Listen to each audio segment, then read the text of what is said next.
Ahoy! And welcome to the Boating Hour with Captain Rick. The Boating Hour brings you the latest and greatest essential information about everything that sails, floats, or motors upon the high seas of Southern California. From landlubbers to old salts, there'll be something for everyone. So climb aboard and get ready to sail with Captain Rick.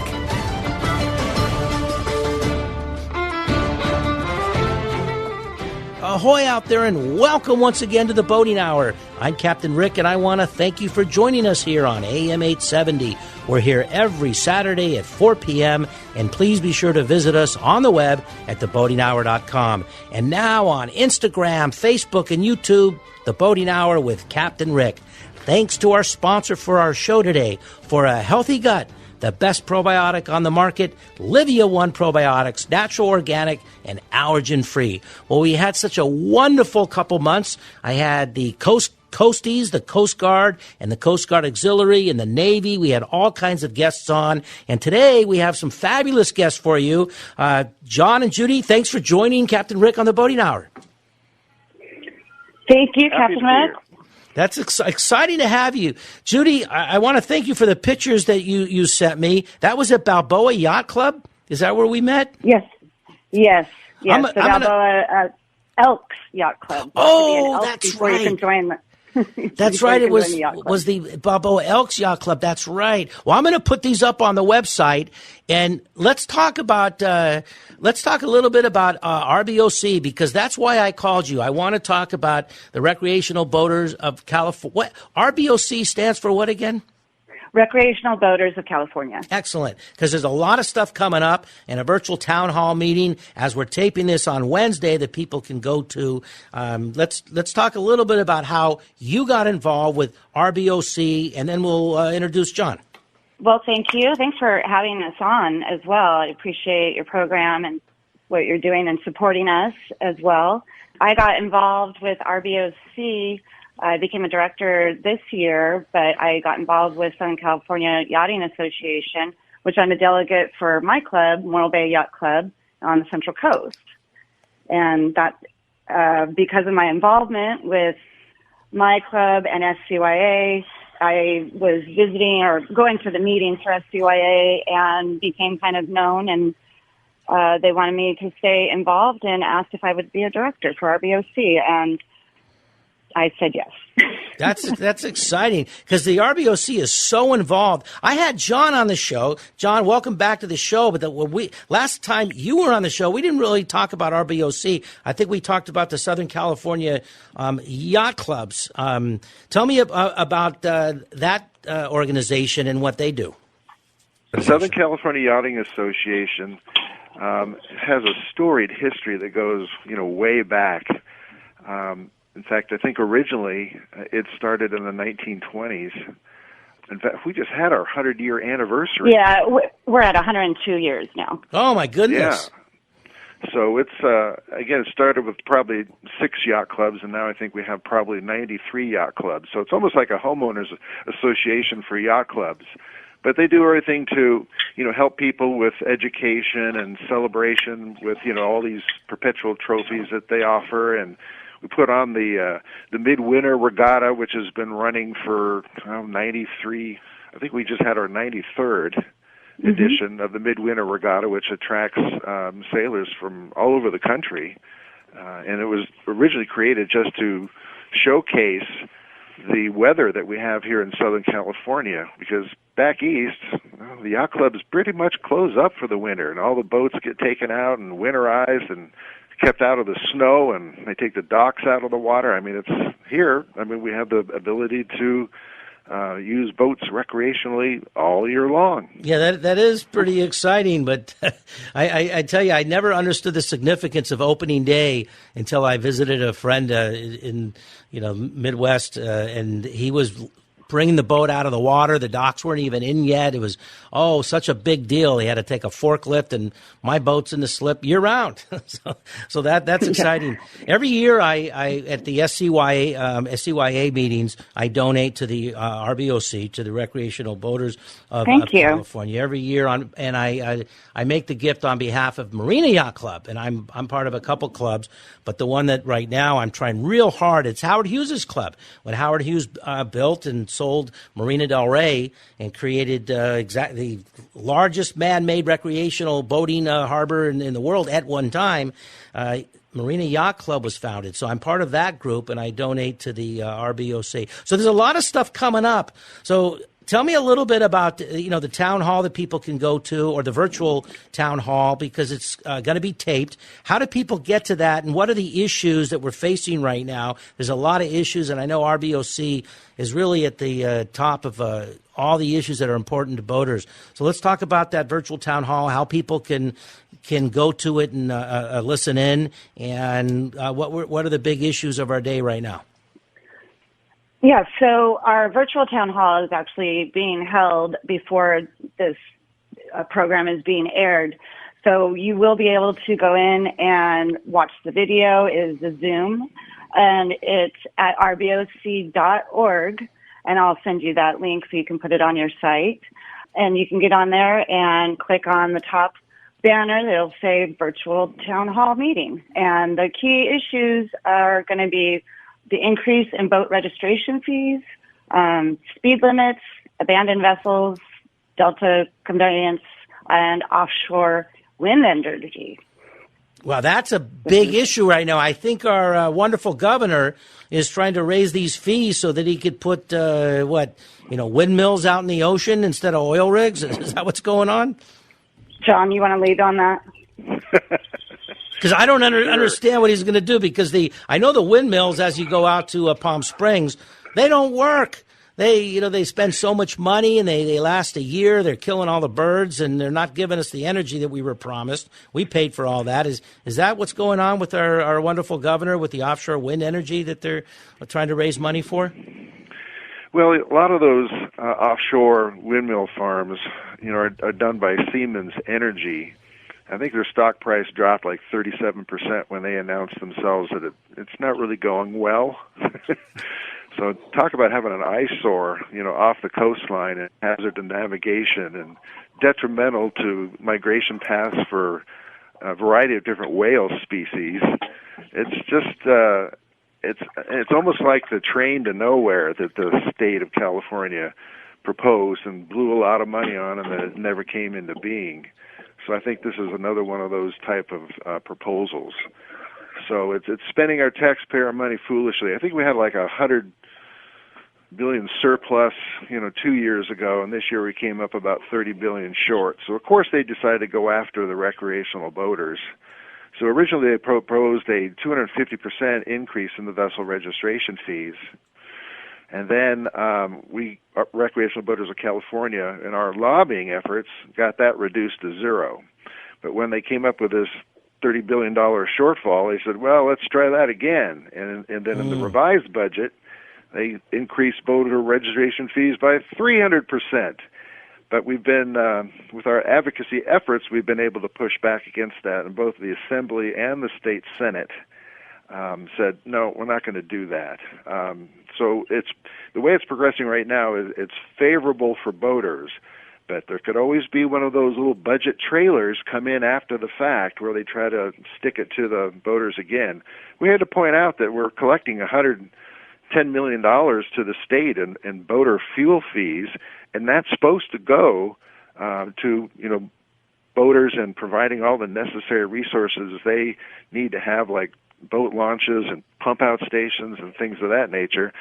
So we're always concerned that they'd be siphoning off those monies into other areas, and of course that's exactly what's happening, and that's why the State Assembly and the Senate pushed back against the governor and says, no, we're not increasing those vessel registration fees by 300%. That's just insane. So we're hoping it's going to continue that in that manner, but you have to wait and see what happens. You never know, Captain Rick.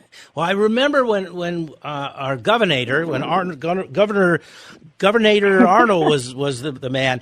There was a big push to take the money from the boating and waterways, and there's a lot of fishing fees, and the boaters were self-sufficient. We put a lot of money in. We're the real environmentalists, and he wanted to put. There was a move with the legislature to dissolve that and put that money into the general fund, and Arnold stopped that, and that's one of the best things I think he ever did. So I guess they're trying again, because as soon as it goes in the general fund, that's going to be the end of it, and they're going to do whatever they want with it. What other stuff does the RBOC deal with, or what are you dealing with right now, and what's going to be the topic on the virtual town besides the boater registration fee? By the way, there's a myth about boaters.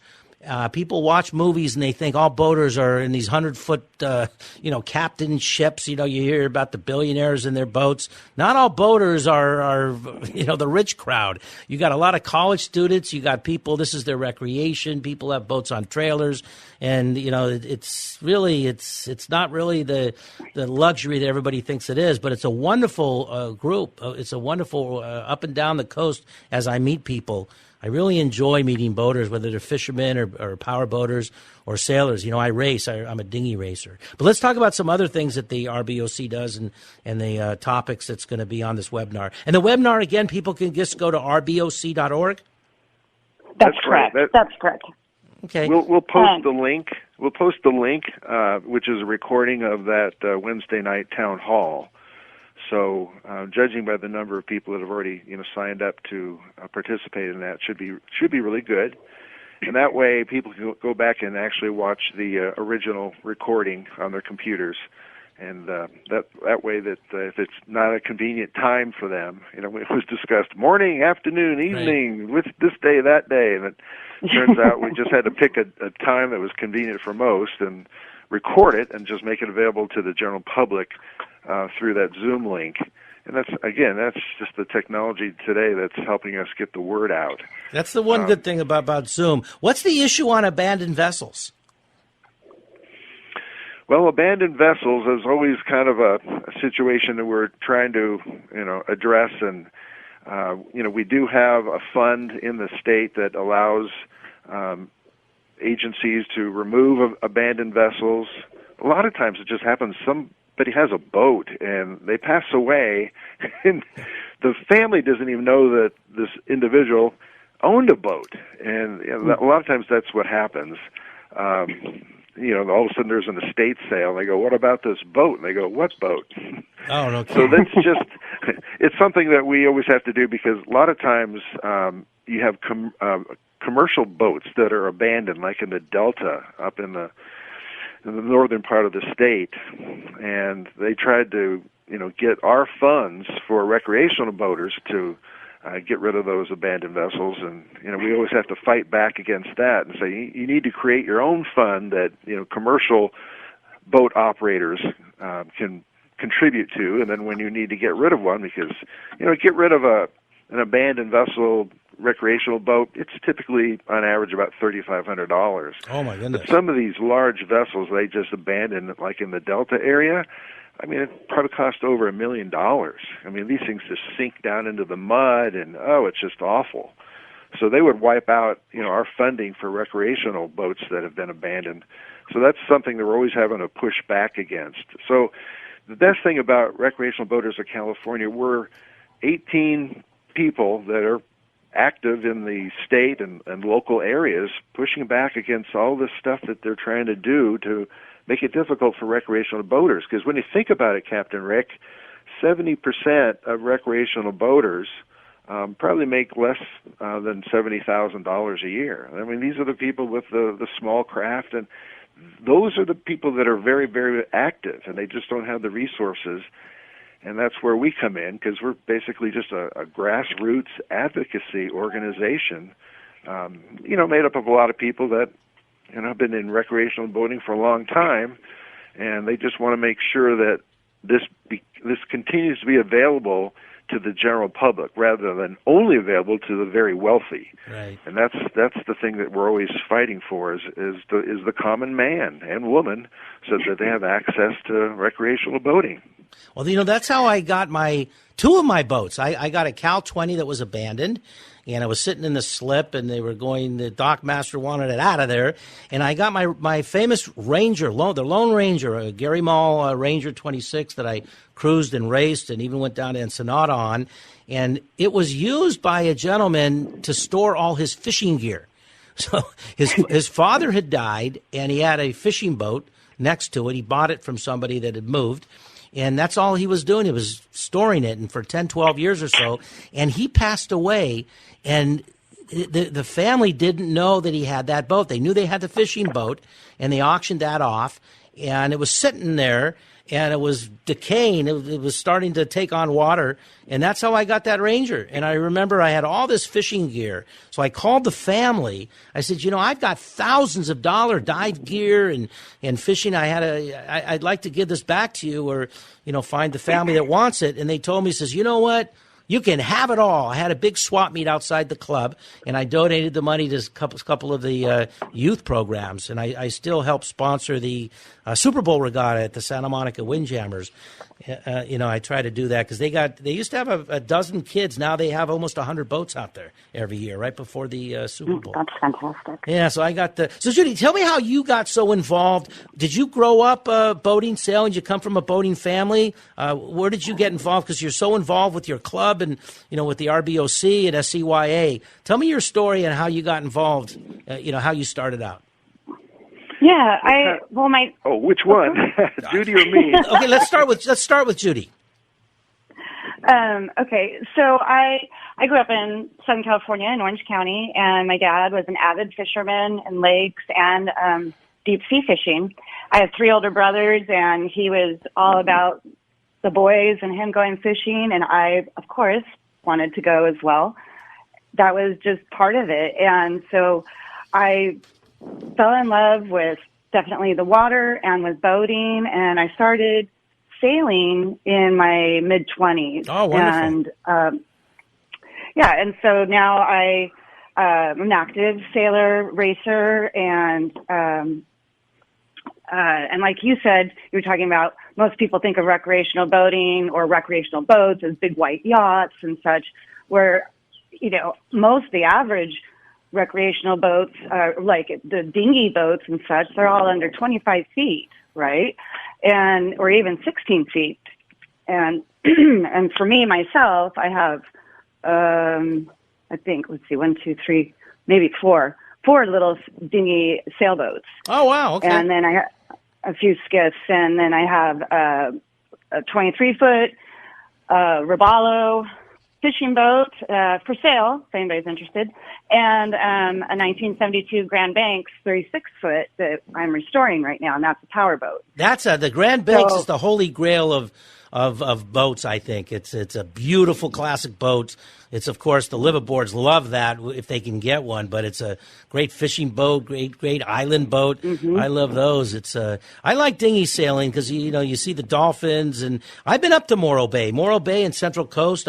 When we talked, I got stuck out on the sandbar because I didn't know it was there. I was sailing my little Lido. And then the next day when I came back, they were all teasing me. They called me up and said, let's go out. And it was a washing machine. I'd never seen any bay like that. It was unbelievable. And there's a famous picture. I forgot the actor, but there's a famous picture with this actor. The boat was just parallel. It looked like it had come it looked like a plane that was falling in the ocean. But that's a great club, Morro Bay. So Morro Bay, that's a pretty active club too, right? You got a lot of racers. Yeah, we do. We're about 250 members. Oh, wow. And, that's a healthy club. Morro Bay is, we're like a safe harbor. So we get everybody coming from either Point Conception or Monterey. Those are the closest ones, besides Port San Luis, which can be, we're more protected in Morro Bay because you have to come into the harbor mouth. Yep. And we see people come in all the time, and we welcome them at the club, whether you are a member of a yacht club or you're just, a recreational cruiser sailor, and you can come. A lot of people come in. They come with torn sails or motor problems and such, and they stay on our dock. We have an agreement with the city, Morro Bay, that people can come and stay on the dock and wait for parts to come in or for things to get fixed, and they're allowed to stay and use our facilities. And we try to accommodate them. We're considered one of the friendliest clubs. And I happen to think that all the clubs are friendly, the ones that I go to, but it's nice to hear that about our area, you know. The first time I was there, and I was racing with the South Coast Corinthian Yacht Club, founded by Will Rogers and Wiley Post at the Santa Monica Pier at the turn of the century. That was a great club, and we had some racers that would come to Marina Del Rey, and we did a Burgee exchange. That's the first time I had seen Morro Bay, and then every time I'm in Central Coast, I'd go. Are you still doing any fishing? Are you still going out fishing? Oh, yeah. My husband went out on Father's Day and went fishing with a couple of the guys. We raced on Saturday for our Summer One series, and or the first one of the summer series. And then the next day, he got up and went fishing with the boys, and they got some lingcod and rock. I have a surprising amount of fishermen that listen to the show. The original goal was to promote the yacht clubs up and down the coast and the youth programs. In Southern California. A lot of fishermen are listening, and I have Captain Dave comes on. He's one of my perpetual guests, and he does a wonderful job. Everything he's predicted has come through. The guy is a combination of Nostradamus, and he's got a crystal ball. He's talked about the weather, and I do. People love the fishing report. When we do that, I get emails, so it's pretty exciting. I get seasick on small fishing boats when I catch the fumes of the engine, so I got to be on a big boat. So that's my only problem with fishing. But John, let's talk about you real briefly, because we're kind of coming to the end of the show. I got to have you guys back because we barely scratched the surface. Tell me how you got started, John, and then let's plug the RBOC again and try to send people to the website. Sure. I mean, I grew up on the north edge of Mission Bay down in San Diego, so we were members of Mission Bay Yacht Club, which is a dinghy yacht club for the most part, and very active in the racing circles there.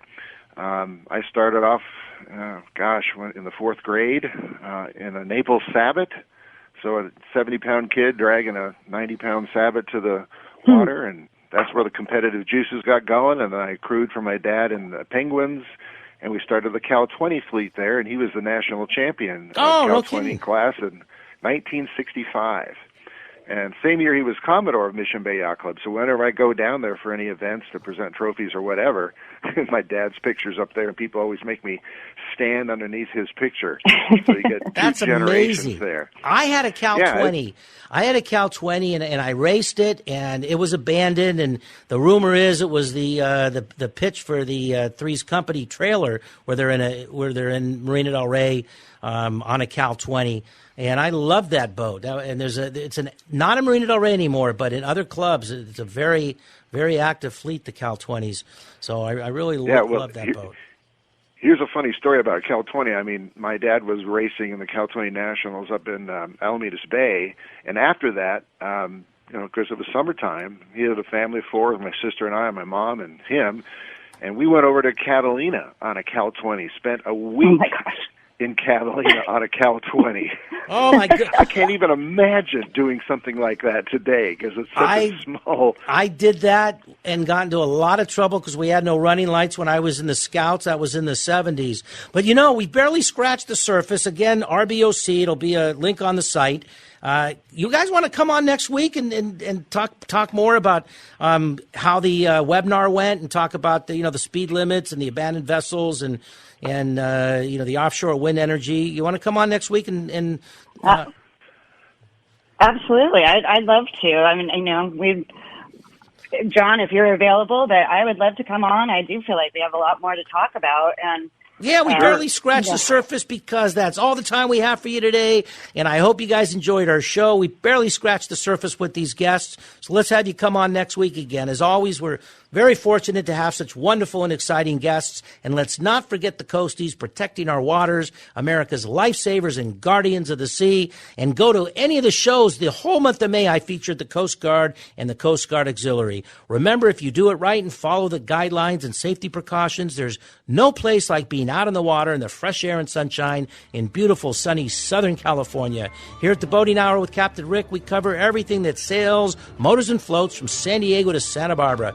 Thanks for being with us today. Please be sure to join us next week and every Saturday at 4 p.m. on AM 870. And thanks to our sponsor for the show today, for a healthy gut, Livia One Probiotics. This is Captain Rick saying ahoy, and fair winds to all. Tune to us next week where we'll talk more about the RBOC and have our guests John and Judy back on the show.